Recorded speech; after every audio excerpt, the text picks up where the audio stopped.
পিঠে খেতে ইচ্ছে করলে বানিয়ে নাও এই রেসিপিটা। এই পিঠেগুলো বানানো ভীষণই সহজ আর খেতে কিন্তু অসাধারণ লাগে। শুধুমাত্র সুজি দিয়ে যে এত সুন্দর পিঠে তৈরি করা যায়, তো কিভাবে আমি তৈরি করেছি তো তোমরা দেখে নাও। নমস্কার বন্ধুরা, মায়ের ছোট্ট রান্নাঘরে আপনাদের সকলকে স্বাগত জানাই। আজকে আমি তৈরি করব সুজি দিয়ে একদম নরম তুলতুলে, মুখে দিলেই যেন মিলিয়ে যায় রসালো একটি ইউনিক পিঠা। আর বানানো কিন্তু ভীষণই সহজ আর খুবই সামান্য কিছু উপকরণ লাগবে। তো তোমরা প্লিজ ভিডিওটিতে একটি লাইক দিয়ে ভিডিওটা শেষ পর্যন্ত দেখতে থাকো। বন্ধুরা, সুজির এই পিঠাটা বানানোর জন্য আমি এখানে নিয়েছি 1 বাটি পরিমাণ সুজি। প্রথমে সুজিটাকে আমি হালকা করে একটু ভেজে নেব।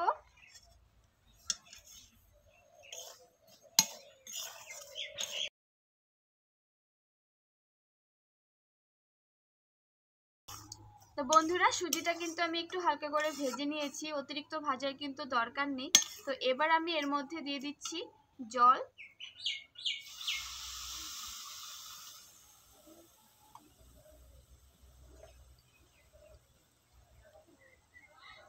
আমি এখানে 1 বাটি সুজির জন্য 2 বাটি পরিমাণ জল দিয়ে দিচ্ছি। আর এখানে দিয়ে দিচ্ছি পরিমাণ মতো লবণ।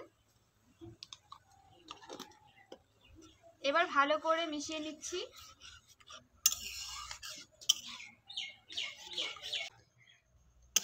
সুজিটাকে ভালো করে নেড়েচেড়ে একটা ডো বানিয়ে নিতে হবে। তো আমি একটু ভালো করে সুজিটাকে নেড়েচেড়ে নিচ্ছি। তো বন্ধুরা, সুজির ডোটা কিন্তু আমার বানানো হয়ে গেছে। এবার আমি উঠিয়ে নিচ্ছি একটা থালাতে।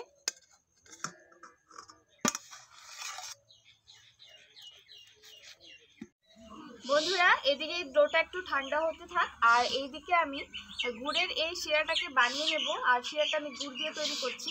তো শিরাটা তৈরি করার জন্য এখানে আমি 2 বাটি পরিমাণ জল দিয়ে দিচ্ছি।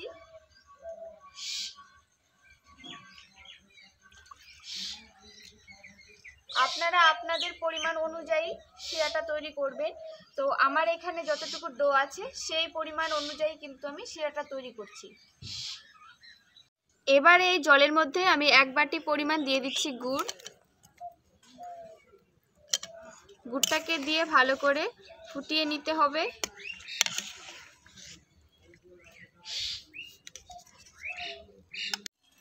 তো বন্ধুরা, গুড়টা কিন্তু আমার জাল দেওয়া হয়ে গেছে। আর গুড়টা কিন্তু অতিরিক্ত জাল করে ঘন করার দরকার নেই, একদম একটু চিটচিটে ভাব হলেই কিন্তু হয়ে যাবে। তো গুড়টা রেডি হয়ে গেছে। তো গুড়টা এইভাবেই থাকবে, আমি কিন্তু জাল দিচ্ছি না। আর এদিকে আমি ডোটা থেকে এবার পিঠেগুলোকে তৈরি করে নেব। তো বন্ধুরা, আমি একটু হাতে ঘি মাখিয়ে নিয়েছি। আর এবার আমি এই ডোটাকে একটু ভালো করে মেখে একটা সফট ডো তৈরি করে নেব। তারপর তোমাদেরকে আমি পিঠেগুলো তৈরি করে দেখাবো।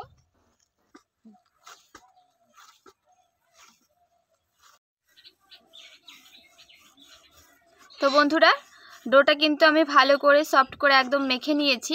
তো এবার আমি এর থেকে একটু একটু করে নিয়ে পিঠেগুলো তৈরি করে নেব। তো তোমাদের আমি একটা বানিয়ে দেখাচ্ছি যে কেমন করে পিঠেগুলো বানাতে হবে। বানানো কিন্তু ভীষণই সহজ।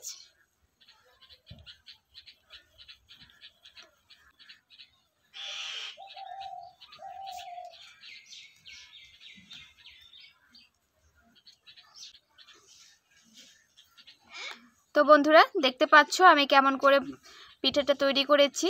তো একই রকম ভাবে কিন্তু আমি সবগুলো বানিয়ে নেব। আর এভাবে বানানো কিন্তু ভীষণই সহজ। বন্ধুরা, এবার আমরা 2 বোন মিলে তাড়াতাড়ি বানিয়ে নেব পিঠেগুলো। তো আমি ছোট ছোট করে লেচি কেটে দিচ্ছি। আমারটা দেখে দেখে একই রকম করে বানিয়ে নিবি, ঠিক আছে? আর এভাবে ছোট ছোট করে লেচি বানিয়ে নিলে কি হবে, প্রত্যেকটা পিঠে কিন্তু একই সমান হবে। তো প্রথমে আমি আগে লেচিগুলো বানিয়ে নিচ্ছি।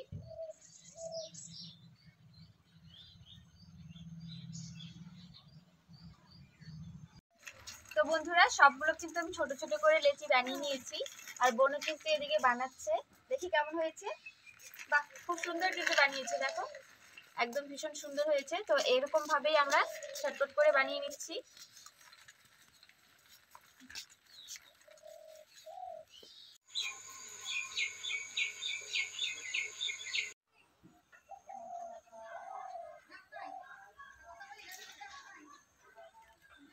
তো বন্ধুরা সবগুলো বানানো হয়ে গেছে।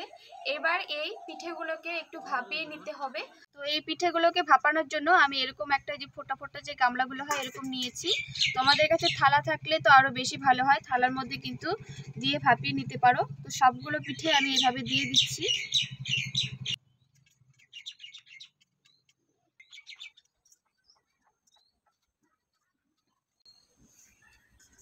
তো বন্ধুরা আমি সবগুলো কিন্তু সাজিয়ে নিয়েছি। তো এবার একটা কড়াইতে আমি কিছুটা পরিমাণ জল দিয়েছি আর এরকম একটা স্ট্যান্ড নিয়েছি। তো স্ট্যান্ডটা বসিয়ে আমি উপরে কিন্তু এই গামলাটা বসিয়ে দিচ্ছি। এবার আমি একটা থালা দিয়ে ঢেকে দেব।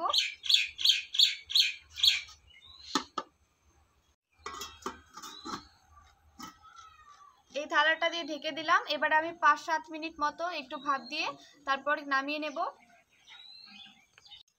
তো বন্ধুরা পিঠেগুলো আমি একদিকে সাইডে ভাপ দিয়ে নিচ্ছি আর এইদিকে তোমরা দেখতেই পাচ্ছ গুড়টা কিন্তু আমি আগে জাল করে নিয়েছিলাম। আর এইরকম গুড়ের মধ্যে কিন্তু অনেক নোংরা থাকে। তো গুড়টাকে আমি একটু ছাঁকনি দিয়ে ছেঁকে নেব।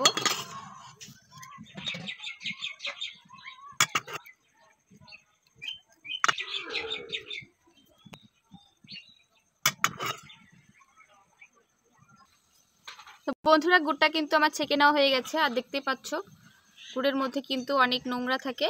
তো আবারও কিন্তু এই কড়াইয়ের মধ্যেই আমি ঢেলে দিচ্ছি, কারণ পিঠেগুলোকে আবার একটু জাল করে নিতে হবে। তো বন্ধুরা ভাপানো কিন্তু হয়ে গেছে। এবার আমি দেখে নিচ্ছি ঠিকঠাক আছে কিনা।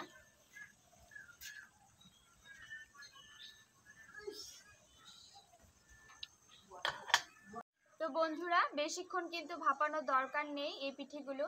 আর যেহেতু এটা সুজি দিয়ে বানানো হয়েছে আর সুজি তো এমনিতেও কিন্তু সুজিটা জাল করে কিন্তু ডোটা বানানো হয়েছিল। তো আমি 5 থেকে 7 মিনিট বলেছিলাম, 5-7 মিনিটই কিন্তু আমি ভাপিয়ে নিয়েছি। তো এবার উঠিয়ে নিচ্ছি। ভাপানোর পর কিন্তু আর একটু বড় বড় হয়ে গেছে।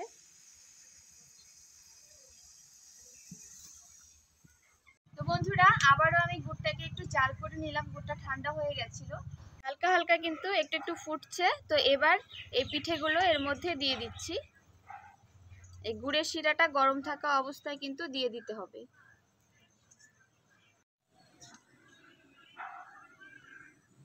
সবগুলো দিয়ে দিচ্ছি আর পিঠেগুলো দেখতে পাচ্ছ একদম কিন্তু নরম সফট।